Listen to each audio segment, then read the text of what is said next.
নমস্কার, শুরু করছি আজকের সংবাদ।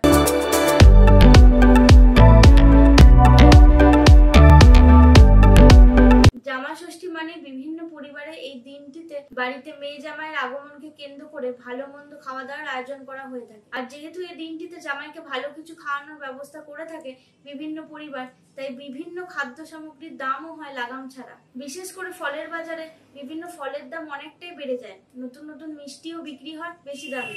আমাদের স্ট্রিট কার্ড নিউজের পক্ষ থেকে আমরা জামাই ষষ্ঠীর আগের দিন হাজির হয়েছিলাম বর্ধমানের বিভিন্ন ফলের বাজারে। ক্রেতা এবং বিক্রেতা উভয়ের সাথে কথা বলে জানতে পারলাম বিভিন্ন ফলের দাম এদিন অনেকটাই বেড়ে গেছে। কলা যেখানে 60 টাকা থেকে 80 টাকা ডজন ছিল, সেখানে কলার দাম হয়েছে 100 টাকা ডজন। আমের দাম 60 থেকে 70 টাকা থেকে বেড়ে হয়েছে 100 থেকে 120 টাকা কেজি। আপেলের দাম বেড়ে হয়েছে 200 থেকে 250 টাকা। শসা ছিল 30 টাকা কেজি, এখন বিক্রি হচ্ছে 50 থেকে 60 টাকা কেজি। লিচুর দাম বেড়ে হয়েছে কোথাও 140 টাকা, কোথাও 150 টাকা কেজি। স্বাভাবিকভাবে জামাই আদরকে কেন্দ্র করে শ্বশুর শাশুড়ির কপালে যথেষ্ট চিন্তার ভাঁজ পড়েছে। তবু উপায় নেই। ক্রেতারা জানাচ্ছেন যেহেতু জামাই ষষ্ঠী, তাই অনেকটা বেশি দাম দিয়ে তাদের ফলমূল কিনতে হচ্ছে। কি দাম আছে বলুন তো লিচু? লিচু সাহেব আজকে কালকে ছিল 100 টাকা 120 টাকা, আজকে একটু 20 টাকা বেড়েছে। আজকে মার্কেটে লিচু কাল থেকে হাফ। হিমসাগর আম তো নেই একবারে, হিমসাগর আম তো পুরো মার্কেট থেকে ওঠা গেছে, গাছেই হয়নি, কী হবে। যেটুকু আছে অল্প দাম, মানে অল্প, সেগুলো ভালো, দাম বেশি। হিমসাগর আম 100-120 টাকা বিক্রি। লিচু ভালো আছে একদম, এত সুন্দর লিচু দেখে। লিচু দাদা দেখাচ্ছে মোটা মোটা লিচু থেকে 150 টাকা করে। লিচু কলা কত করে ডজন? কলা আপনার 100 টাকা ডজন, ক্যাভেন্ডার কলা। আচ্ছা, কলা এখন 100 টাকা। কলা তো এমনি ন্যাচারালি 80 টাকা করে থাকে। 80 টাকা ডজন ছিল, ক্যাভেন্ডার কলা 80 টাকা ছিল, আপনার 100 টাকা ডজন হয়ে গেছে। তাহলে 20 টাকা বেড়েছে। আপেল বা কলা, সিঙ্গাপুরি কলা কি দাম আছে? সিঙ্গাপুরি কলা 60 টাকা আছে। আপেল আপনার একটা 250 আছে, একটা 200 আছে। ঠিক আছে, ধন্যবাদ। আজকে জামাই ষষ্ঠী বলে 150। জামাই ষষ্ঠী বলে 150। আর দুদিন আগে কত ছিল এটা? 100 টাকা। তো 100 থেকে 150, এক লাফে একবারে 50 টাকা বেড়ে গেল। এটা শুধুমাত্র জামাই ষষ্ঠীর জন্য নাকি আমদানি কম? না, আমদানিও কম আছে, আর জামাই ষষ্ঠীতে তো একটু দামটা বেড়েই যায়। এবার এইভাবেই রেটটা চলবে। কি দাম বেশি হচ্ছে বাজারে? লিচু কত দাদা?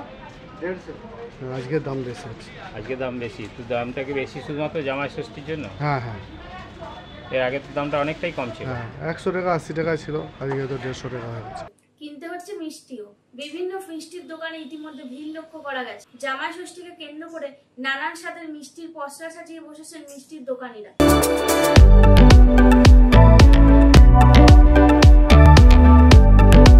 5ই জুন পরিবেশ দিবস উপলক্ষে পশ্চিমবঙ্গ সমগ্র শিক্ষা মিশন রাজ্যের স্কুলগুলিতে যে সামার ক্যাম্প আরম্ভ করেছে, তাতে প্রধান থিম হলো মিশন লাইফ, আর সাব থিম রাখা হয়েছে সেভ ওয়াটার, অর্থাৎ জল বাঁচাও। কাঞ্চননগর দীননাথ দাস উচ্চ বিদ্যালয় ছাত্রছাত্রীদের সঙ্গে শিক্ষক শিক্ষিকারাও পালন করলেন এই দিনটি। বিদ্যালয়ের বিভিন্ন জলের উৎস, ট্যাঙ্ক, পাইপ, কল ইত্যাদি পরীক্ষা করে দেখেন তারা। নিশ্চিত করেন কোথাও কোনোভাবে জল অপচয় হচ্ছে না। আরো সিস্টেমের পানীয় জলের কার্যকারিতা বুঝিয়ে বলেন শিক্ষক ডক্টর অনুপ দত্ত।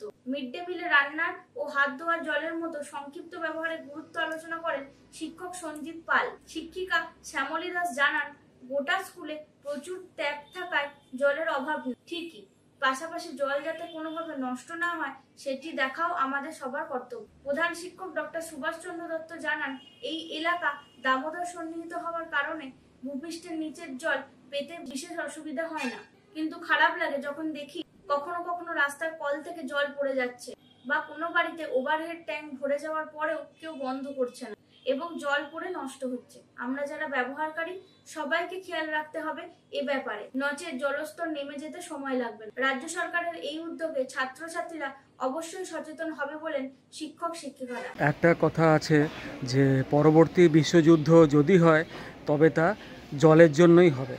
তো পানীয় জলের অভাব সারা বিশ্বেই একটা বিরাট সমস্যা। জলের সাধারণ অভাব যেমন আছে, তেমনি কৃত্রিম অভাব আছে, বা অনর্থকভাবে ঠান্ডা পানীয় ইত্যাদি বা বোতলজাত পানীয় জল তৈরি করার জন্যেও অনেকখানি করে পানীয় জল নষ্ট হয়, তা আমরা সকলেই জানি। তো আমরা কাঞ্চননগর ডিএন দাস হাই স্কুলে আজকে যে পরিবেশ সপ্তাহ পালন করে চলেছি, তো আজকে তার থিমটা হলো সেভ ওয়াটার, অর্থাৎ জল বাঁচাও। তো আমাদের বিদ্যালয়ে জলের কোনো অভাব নেই, প্রথমেই বলে নেওয়া ভালো। আমাদের বিদ্যালয় কর্তৃপক্ষ এবং প্রধান শিক্ষক ডক্টর সুভাষচন্দ্র দত্ত এবং পরিচালনা সমিতির সৌজন্যে আমরা ছেলেমেয়েরা সবাই যথেষ্ট পরিমাণে জল পেয়ে থাকি। পানীয় জলের সুব্যবস্থা যেমন আছে, তেমনি হাত ধোয়ার বা অন্যান্য কাজের, মিড ডে মিল আমাদের রেগুলার হয়, যা সব স্কুলে হয় না সেভাবে। তো সেই সমস্ত কাজ চালিয়ে নেওয়ার জন্য যথেষ্ট পরিমাণ জল আমরা পেয়ে থাকি। আশা করি ভবিষ্যতেও পাবো, কারণ ছাত্রছাত্রীদের আমরা সতর্ক করে থাকি যেন তারা জল অপচয় না করে। জলের কল, জলের পাইপ এবং বিভিন্ন জলের যে সমস্ত স্টোর যেগুলো আছে সেগুলি রক্ষণাবেক্ষণ তারা করে। এইভাবেই আশা করছি আমরা আজকের যে জলের বিশেষ প্রকল্পটি নেওয়া হয়েছে সেভ ওয়াটার, সেটিও আমরা পালন করতে পারলাম। আমাদের বিদ্যালয়ের প্রায় 1000-এর কাছাকাছি ছাত্রছাত্রী বর্তমান। তো ছাত্রছাত্রীদের ব্যবহারের জন্য পানীয় জলের আলাদা সিস্টেম আছে, সেখানে আরও সিস্টেমের মাধ্যমে পরিশ্রুত পানীয় জল তারা পেয়ে থাকে। এছাড়া মিড ডে মিলের রান্নাবান্না করার জন্য জলের আলাদা সিস্টেম করা আছে। বাথরুম, ল্যাট্রিনের জন্য আলাদা জলের ব্যবস্থা করা আছে, যাতে পরবর্তী প্রজন্মের ছাত্রছাত্রীরাও সুন্দরভাবে ব্যবহার করতে পারে এবং জলের অপচয় না করতে হয়। তার জন্য আমরা শিক্ষক শিক্ষিকারা বা ছাত্রছাত্রীরা আলাদা গ্রুপ করে তার রক্ষণাবেক্ষণ করে থাকি।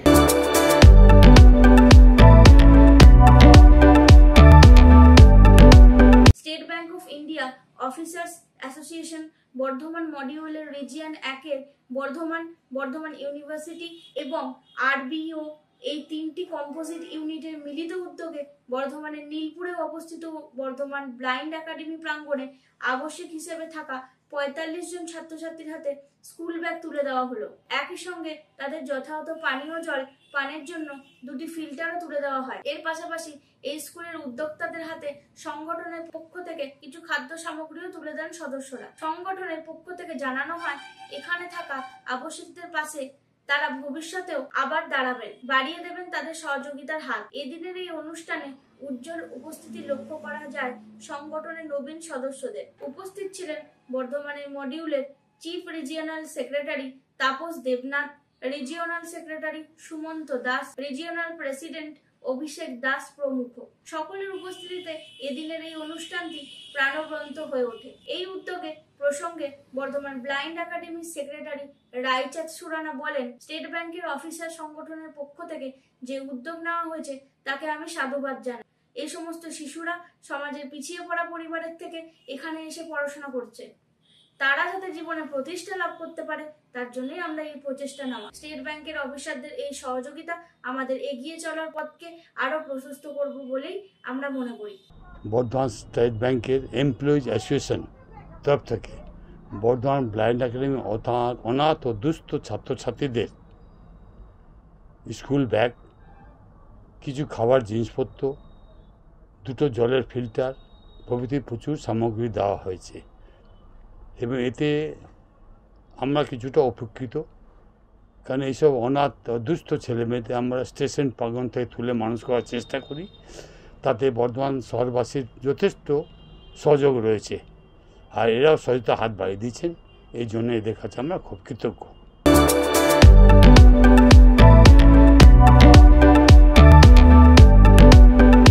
আজকের সংবাদ এই পর্যন্তই। নমস্কার।